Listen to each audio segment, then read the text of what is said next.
മുനമ്പം വഖഫ് ഭൂമി സംബന്ധിച്ചുള്ള അഭിപ്രായ വ്യത്യാസങ്ങൾക്കിടെ മുസ്ലിം ലീഗിന്റെ പ്രവർത്തക സമിതി യോഗം ഇന്ന് ചേരും. സമസ്തയിലെ വിഭാഗീയത ഉൾപ്പെടെയുള്ള വിവാദ വിഷയങ്ങൾ കോഴിക്കോട് ചേരുന്ന യോഗത്തിൽ ചർച്ചയായേക്കും. ചൂരൽമല മുണ്ടക്കൈ ഉരുൾപൊട്ടൽ ദുരന്തബാധിതർക്കായി ലീഗിന്റെ നേതൃത്വത്തിൽ ഭൂമി കണ്ടെത്തി വീടുകൾ നിർമ്മിക്കുന്ന കാര്യത്തിലെ തുടർ നടപടിയും യോഗത്തിൽ തീരുമാനിക്കും. വി എസ് രഞ്ജിത്ത് ചേരുന്നു കൂടുതൽ വിവരങ്ങളുമായി. V S Ranjith, very good morning. Good morning.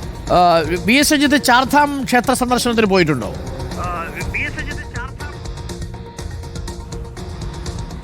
ഇല്ല പോയിട്ടില്ല.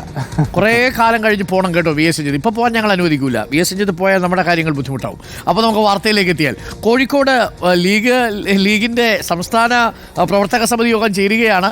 ഒരുപാട് വിവാദ വിഷയങ്ങൾ കത്തു നിൽക്കുന്ന പശ്ചാത്തലത്തിലാണ് ലീഗിൻ്റെ യോഗം ചേരാൻ പോകുന്നത്. സമസ്തയിൽ ഒരു വിഷയം നിൽക്കുന്നു, മുനമ്പം വിഷയം മറുഭാഗത്ത് നിൽക്കുന്നു, അതേപോലെ ചൂരൽമല മുണ്ടക്കൈ വിഷയം നിൽക്കുന്നു. തദ്ദേശ തെരഞ്ഞെടുപ്പിൽ നേടിയ വിജയം വലിയ ആത്മവിശ്വാസം നൽകുന്നു പാർട്ടിക്ക്. എന്തൊക്കെയാണ് ഇന്നത്തെ പ്രവർത്തക സമിതിയിൽ ചർച്ചയാവുക വി എസ് രഞ്ജിത്ത്?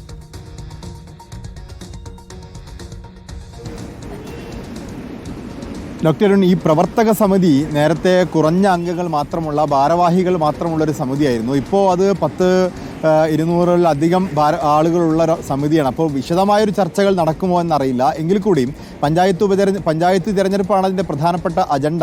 മറ്റ് രാഷ്ട്രീയ വിഷയങ്ങൾ കൂടി അതിൽ കടന്നു വരുമെന്നാണ് മനസ്സിലാക്കുന്നത്. ഏറ്റവും പ്രധാനപ്പെട്ടത് മുനമ്പം വിഷയമായിരിക്കും. പ്രത്യേകിച്ച് ഈ മുനമ്പം വിഷയത്തിൽ മുനമ്പം വഖഫ് ഭൂമിയാണ് എന്ന് പാർട്ടിക്കുള്ളിൽ ഒരു വിഭാഗം പരസ്യമായി പ്രസ്താവന നടത്തുന്നു. എന്നാൽ മറ്റൊരു വിഭാഗം വഖഫ് ഭൂമി അല്ല എന്ന നിലപാട് സ്വീകരിക്കുന്നു. ഔദ്യോഗിക വിഭാഗം, അതായത് പാർട്ടിയുടെ ഔദ്യോഗിക നേതൃത്വം ഇക്കാര്യത്തിൽ പരസ്യ പ്രസ്താവന വേണ്ട എന്ന് പറയുന്നു. ഈ ഒരു സാഹചര്യത്തിൽ എന്താണ് കൃത്യമായ നിലപാട് സ്വീകരിക്കേണ്ടത് എന്നതിനെക്കുറിച്ചൊരു ചർച്ചയുണ്ടാവും. പ്രത്യേകിച്ച് പ്രതിപക്ഷ നേതാവ് വി ഡി സതീശൻ ഇത് വഖഫ് ഭൂമി അല്ല എന്ന് പ്രഖ്യാപിക്കുകയും UDFന്റെ നിലപാടായി അത് പറയുകയും ചെയ്ത സാഹചര്യത്തിൽ മുസ്ലിം ലീഗിന് ഇതിൽ ഭിന്നാഭിപ്രായം ഉണ്ടാകുമ്പോൾ സ്വാഭാവികമായിട്ടും ആ ഭിന്നാഭിപ്രായം എന്താണ് കൃത്യമായി പാർട്ടി പറയാത്തത് എന്നൊരു ചോദ്യം ഈ പ്രവർത്തക സമിതി യോഗത്തിൽ ഉന്നയിക്കപ്പെട്ടേക്കാം. PK കുഞ്ഞാലിക്കുട്ടി ഉൾപ്പെടെ ഇത് വഖഫ് ഭൂമി അല്ല എന്ന് പറയുന്നില്ല, പക്ഷേ വഖഫ് ഭൂമിയാണ് എന്ന തരത്തിൽ പരസ്യമായൊരു പ്രസ്താവന നടത്തി മറ്റ് സമുദായങ്ങളെയോ മറ്റ് രാഷ്ട്രീയ പാർട്ടികൾക്കോ അവസരമുണ്ടാക്കി കൊടുക്കേണ്ടതില്ല എന്നൊരു നിലപാടാണ് പരസ്യമായി മുസ്ലിം ലീഗ് സ്വീകരിക്കുന്നത്.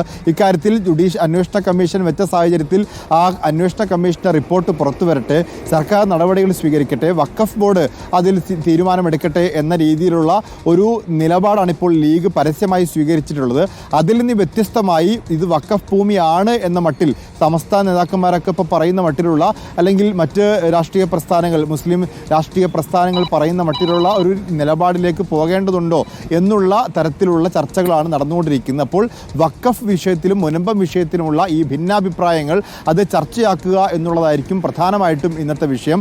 മറ്റ് സമസ്തയിലുള്ള ഭിന്നാഭിപ്രായങ്ങൾ, സമസ്തയ്ക്കുള്ളിലുള്ള ലീഗ് വിരോധികൾക്കെതിരെ രൂപീകരിച്ച ആദർശ ഐക്യവേദി പോലുള്ള വിവാദ വിഷയങ്ങളൊക്കെ ഒരുപക്ഷെ ഇന്ന് ചർച്ചയ്ക്ക് വന്നേക്കാം. ഏതായാലും പ്രവർത്തക സമിതിയിൽ നേതാക്കന്മാരുടെ ആമുഖ പ്രഭാഷണം ഉണ്ടാകും, നിലപാടുകൾ വ്യക്തമാക്കും. അതിനുശേഷം ഈ വിഷയം ആരെങ്കിലുമൊക്കെ ഉന്നയിക്കും, ചർച്ചയിലേക്ക് പോകും എന്നുള്ളതാണ് നമുക്ക് മനസ്സിലാക്കാൻ സാധിക്കുന്നത്.